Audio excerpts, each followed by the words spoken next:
చేస్తున్నారు. Yes sir, అదే ప్రధానంగా ఏ ఏ రంగాలకు సంబంధించి వీళ్ళు ఈ కీలకమైనటువంటి ఒప్పందాలు కావచ్చు, అలాగే ఈ చర్చలు కావచ్చు, ద్వైపాక్షికంగా జరగబోతున్నాయనేది నేను అడగబోయాను మిమ్మల్ని. ఫస్ట్ ఒకటి డిఫెన్స్ వాణిజ్యమైనటువంటి విషయాల్లో మన మీద రష్యా నుంచి ఉక్రెయిన్ యుద్ధం సమయంలో రష్యా డిస్కౌంట్కు ఆయిల్ ఇస్తుంటే మనం దిగుమతి చేసుకొని దరిదాపు 90,000 కోట్లు లాభపడ్డాం ఇతర దేశాలకు, మళ్ళీ వాటిని రీసేల్ చేసి. అవునండి. అటువంటి అవకాశాన్ని మనం ఉపయోగించుకుంటే ఇవాళ రష్యా నుంచి మన ఇంపోర్ట్స్ $64 బిలియన్ ఉంటే మన 68 బిలియన్ రెండు దేశాల మధ్య ట్రేడ్ ఉంటే దాంట్లో దరిదాపు $64 బిలియన్ మనం ఇంపోర్ట్ చేసుకుంటే మనం $5 బిలియన్ ఎగుమతి చేశాం. అంటే దరిదాపు $59 బిలియన్, ఆల్మోస్ట్ $60 బిలియన్ ఇప్పుడు మనం లోటు ఎదుర్కొంటున్నాం రష్యాతోటి. ఈ లోటు ఎదుర్కొంటున్నప్పుడు ఇతర దేశాల నుంచి డాలర్లు సంపాదించో ఇంకో కాకుండా మీరు మా ఎగుమతులు రష్యా నుంచి ఆయిల్ దిగుమతి చేసుకున్నందుకు 25% పెనాల్టీ వేసింది అమెరికా. అవును, 25% టారిఫ్లు ఉంటే మరొక 25% పెనాల్టీ వేసింది.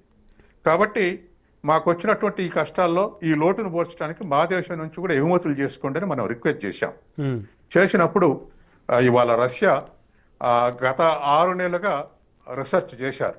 ఆ రష్యాను తర్వాత ఇండియన్స్ కూడా వాణిజ్యపరమైనటువంటి ప్రతినిధులు, ఎక్స్పర్ట్స్ చేసి ఏ ఏ రంగాల్లో మనం ఎక్స్పోర్ట్ చేయగలమో అనేటువంటి విషయాలు ఐడెంటిఫై చేశారు.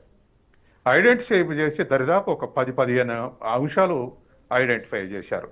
దాంట్లో ఆర్టిఫిషియల్ ఇంటెలిజెన్సు, తర్వాత డిజిటల్ టెక్నాలజీస్, తర్వాత టెక్నలైజ్డ్ టెక్స్టైల్స్, తర్వాత ఇంకా అనేక ఫుడ్ ప్రొడక్ట్స్, ఇట్లా ఒక డజను రంగాల్ని ఐడెంటిఫై చేసి వాటిల్లో మనం రష్యాకి ఎగుమతులు చేయాలి. ఎగుమతులు వాళ్ళు కొనాలి, మనం ఎగుమతి చేయాలి, వాళ్ళు మార్కెటింగ్ అవకాశాలు కల్పిస్తారని చెప్పేసేటువంటి ఒక నిర్ణయానికి వచ్చారు. దీంతో పాటు EU యురేషియా ఎకనామిక్ యూనియన్ అని చెప్పేసి రష్యా, బెలారస్, కజకిస్తాన్, ఆర్మేనియా, ఈ 5 దేశాలతోటి నేను చెప్పినటువంటి ఆర్గనైజేషన్ ఒకటి ఉంది, EU యురేషియా ఎకనామిక్ యూనియన్.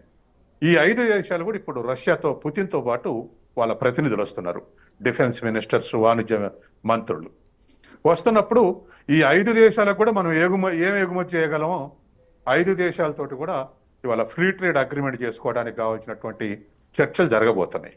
కాబట్టి పూర్తి పాజిటివ్ అవుట్లుక్ తోటి ఇప్పుడు ఈ 5 దేశాలు వస్తున్నాయి పుతిన్తో పాటు. అందుకని వాణిజ్యపరంగా మనం ఏ ఎగుమతులు పెంచగలమో, తర్వాత ఇంకా ఏవైనా ఆ 5 దేశాల నుంచి స్వల్పంగా ఇంకేమైనా ఆల్టర్నేటివ్ దిగుమతులు ఉంటే కూడా అవి కూడా ఐడెంటిఫై చేయడానికి ప్రయత్నం చేస్తారు. ఇది నెంబర్ 1. తర్వాత నెంబర్ 2, డిఫెన్స్ విషయానికి వచ్చినప్పుడు మన పాకిస్తాన్ చూసిన ఘర్షణలో ఎయిర్ డిఫెన్స్ టెక్నాలజీలో S-400 బాగా పనిచేసినాయి అని మన వాళ్ళు కన్క్లూజన్కి వచ్చారు. రష్యా సప్లై చేసినాయి మనకు అవి 3 ఉన్నాయి. మన ఎఫెక్టివ్ పనిచేసే దాదాపు 90% పనిని వైవే పూర్తి చేశాయి. ఇప్పుడు పక్కన ఉన్నటువంటి చైనాకు 6 ఉన్నాయి అవి S-400, మనకు 3 ఉన్నాయి, ఇంకో 5 ఇవ్వమని అడుగుతున్నాం. ఈ 5 మీద కూడా అగ్రిమెంట్ జరిగే అవకాశం ఉంది. మనకున్నటువంటి ఇన్ఫర్మేషన్ ప్రకారం ఇంకొక 3-4 నెలల్లో ఒకటి, 2027 నాటికి మరొకటి, 2030 నాటికి మరొకటి, ఆ తర్వాత మరొక 2, మనకు 3 ఇంకో 5 ఇస్తే 8 అవుతాయి. కాబట్టి ఈ విషయంలో S-400 విషయంలో కూడా ఒక ఫైనల్ డెసిషన్ తీసుకునే అవకాశం ఉంది. అట్లాగే Sukhoi 51, F-16, F-16C వివిధ ఆయుధాల మీద చర్చ జరుగుతుంది. అవి కూడా దిగుమతి చేసుకున్నటువంటి అవకాశం ఉంది, ఒక కన్క్లూజన్కి వచ్చే అవకాశం ఉంది. ఇది రెండోది. తర్వాత మూడోది ఎనర్జీ సెక్యూరిటీ అన్నప్పుడు మనం దరిదాపు పౌర విద్యుత్ ఇప్పుడు కూడక్కలంలో వాళ్ళే రష్యన్సే నిర్మిస్తున్నారు, సివిల్ ఆటమిక్ పవర్ ప్లాంట్. అవునండి, దాన్ని నిర్మిస్తున్నారు. అది కాక ఇంకా ఏమేమి ఈ ఎనర్జీ సెక్యూరిటీ విషయంలో ఇంకా ఏ ఆస్పెక్ట్ లో మనం ఒప్పందం కుదుర్చుకోవటగలమో వాటి మీద కూడా చర్చలు జరగబోతున్నాయి. తర్వాత అట్లాగే ఇప్పుడు ఆయిల్ దిగుమతుల మీద అమెరికన్ అభ్యంతరం చెప్తున్నప్పటికీ still we're importing 1.6 billion barrels Russia. కాబట్టి ఏదో ఒక కనిష్ట స్థాయిలో ఇంకా కూడా దిగుమతులు కొనసాగే అవకాశం ఉంది. ఉమ్, తర్వాత అమెరికా నుంచి కూడా దిగుమతులు పెరిగినాయి. ఉమ్, కాబట్టి ఈ మూడు ఆస్పెక్ట్, డిఫెన్స్ ఆస్పెక్ట్ లో, ఎనర్జీ ఆస్పెక్ట్ లో, వాణిజ్యపరమైనటువంటి ఆస్పెక్ట్ లో ఇవాళ పుతిన్ యొక్క పర్యటన ఎక్కువ పెట్టబడి ఉంది. Yes. ఈ మూడింటి మీద చర్చలు జరిగేటువంటి అవకాశం